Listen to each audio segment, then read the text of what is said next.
Yep, it can be done. 9 out of 10, or even 99 out of 100 times, you can tell if gold or silver coins are fake or not, even before you buy.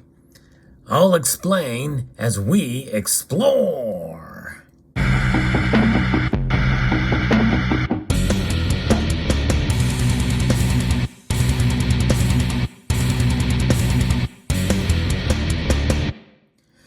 Can you imagine being able to tell whether or not something is real or not before you even see it?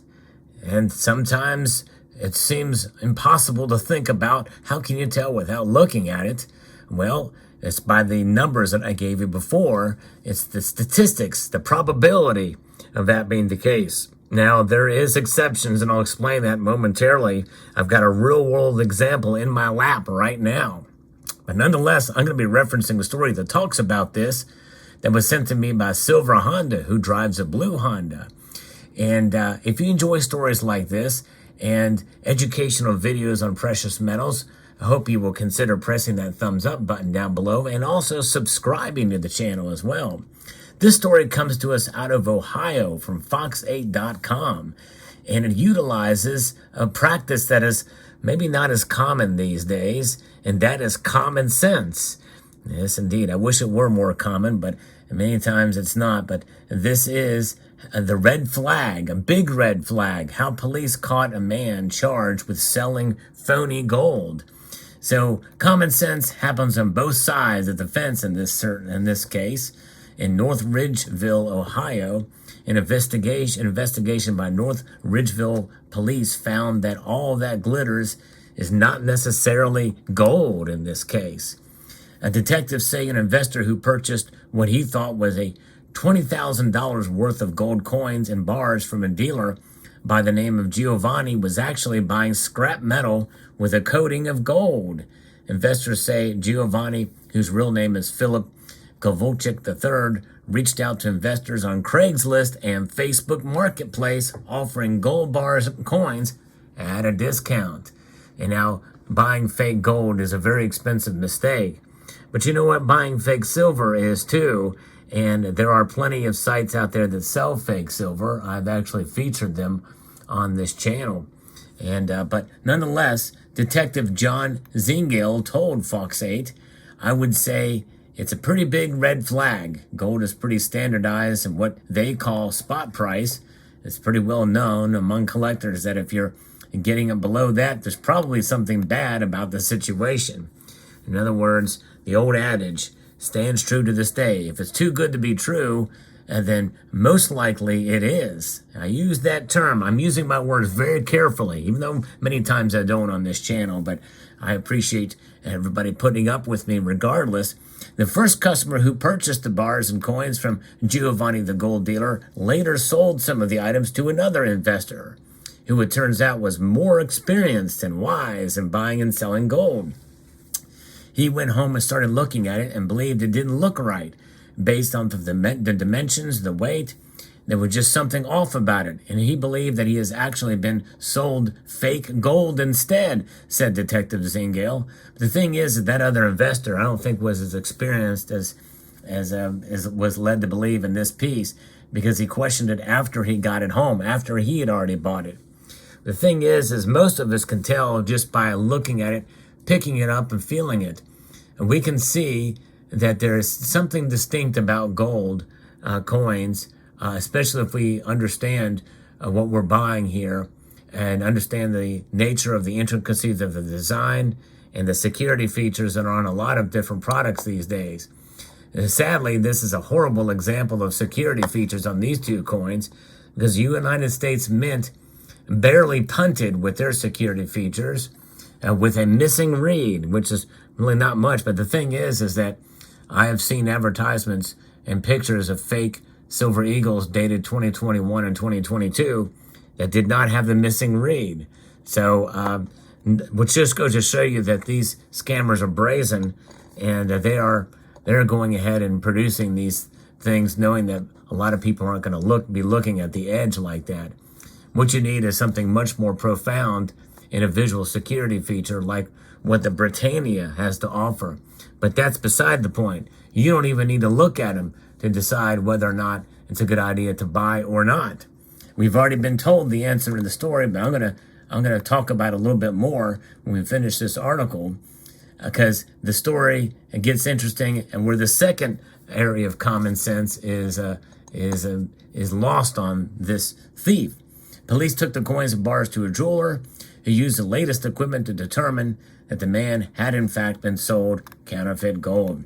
The top layer of them is gold, and as far as you could tell, it looked good, but once you get underneath, it's a little heavier. It can be lead, copper, nickel, brass, or a bunch of different metals. Of course, that's the wrong term there, heavier. They are usually the weight. They probably meant thicker, and they have these other metals underneath of them. Likely, lead would be used in the gold coin, but even as such, it's more likely going to be tungsten if they're going to go through that measure, because it's very difficult, I think, to plate some of these things with gold with lead to really make it work. But regardless, metals that are just there to make them feel the same weight and that genuine gold is, which means that we need to be thicker. Detectives asked one of the customers who had been ripped off to arrange another meeting with Giovanni. And when he tried to sell more counterfeit coins and bars, the 34-year-old Kowalik was arrested on charges that included theft, trademark counterfeiting, criminal simulation, and telecommunications fraud. So various different things there. Investors say Philip Kowalczyk III and other perpetrators of the fraud are using the names of legitimate gold coin companies with similar packaging, serial numbers, and even QR codes. And I think really they mean the packaging would be from the actual refiners, like for the gold bars, the Perth Mint, that type of thing, which are not really gold coin companies. They are gold coin manufacturers. Detectives say Kowalczyk was trying to capitalize on the latest get-rich-quick scheme in the criminal underworld. There's been an influx, from what I've seen, of counterfeit gold coins coming into the economy, so there's a bit of a concern that we're going to see more of this in the future. And one of the hopes is to stem the flow of this before it gets too bad. The best advice, stick with the known retailers. If the deal sounds too good to be true, it probably is, says Detective Zengel. And that last paragraph is exactly right. There has been an influx and an increased popularity in folks stacking and holding gold and silver. And it's a wonderful thing. But with such popularity is coming the popularity of the scammers who are going to want to sell you the fakes out there. So watch out for them. So the best way, the absolute best way to detect fake or gold and silver before you buy is to look at the price. If the price is below spot 9 times or 99 times out of 10, it is too good of a deal, and it is indeed not legitimate. Now, there are illegitimate products being sold for just above spot price too. If it's a really good deal, especially in the age of high premiums, it is suspect, especially if it comes from those channels, with Craigslist or Facebook Marketplace or any other social media platform. If it's not from a noted, trusted retailer, and you will see on eBay some scams too, but there are some protections there that you won't get in other places. But also, you must think about that some legitimate bullion dealers do sell on eBay. Now, I'm holding in my hand, and I'm not at liberty to share with you, but there is a company who does sell some of these things at loss leaders.